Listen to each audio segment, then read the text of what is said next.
There was Tom Lee and his calls for 20,000 by year end. There was Novogratz and his calls for 40,000. And there was Ripple. I think we'll miss you most of all, Brad Garlinghouse. And then there were the characters.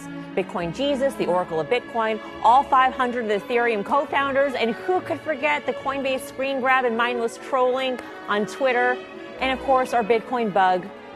Bitcoin, we hardly knew you, but you will occupy. Hold on. I mean, listen, I've got a couple things I want to say here. This is not the funeral for Bitcoin whatsoever. So follow me over here to the thing. I'm going to tell you what's going on here.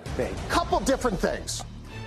Let's look at the Bitcoin bug that we just retired, and all of a sudden we're declaring that that the Bitcoin funeral is here. You know when that Bitcoin bug came on? That was just around the high. So when we start to declare a funeral and things get really horrible, sentiment is approaching the lows. So hopefully we'll use that funeral bug to say, hey, you know what? That was near the lows.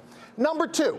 Bob talked about the Japan exchanges ordered to improve business conditions. It's actually a good thing.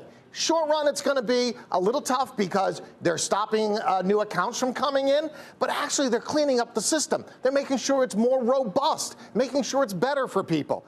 And then finally, there was news today that Mt. Gox is going into rehabilitation, and they're going to distribute the rest of the $1 billion worth of Bitcoin. But here's what's great about that. They're not going to distribute it until at least Q1 of 2019. Everybody thinks all of a sudden there's going to be a wave of selling. Not happening now. So let's go to the chart and see where we are. Now, when I walked over here, look at this. Okay, we've had this big downtrend, 65, 70% peak to down here. That is not unusual for Bitcoin. It's very painful. But look at this, where we are right here, okay? Guess where we were? That was only back in November, okay? You know where we were a year ago?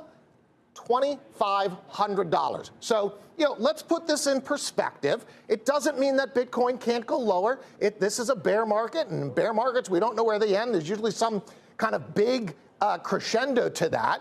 But this is by no means the funeral for Bitcoin. So, BK.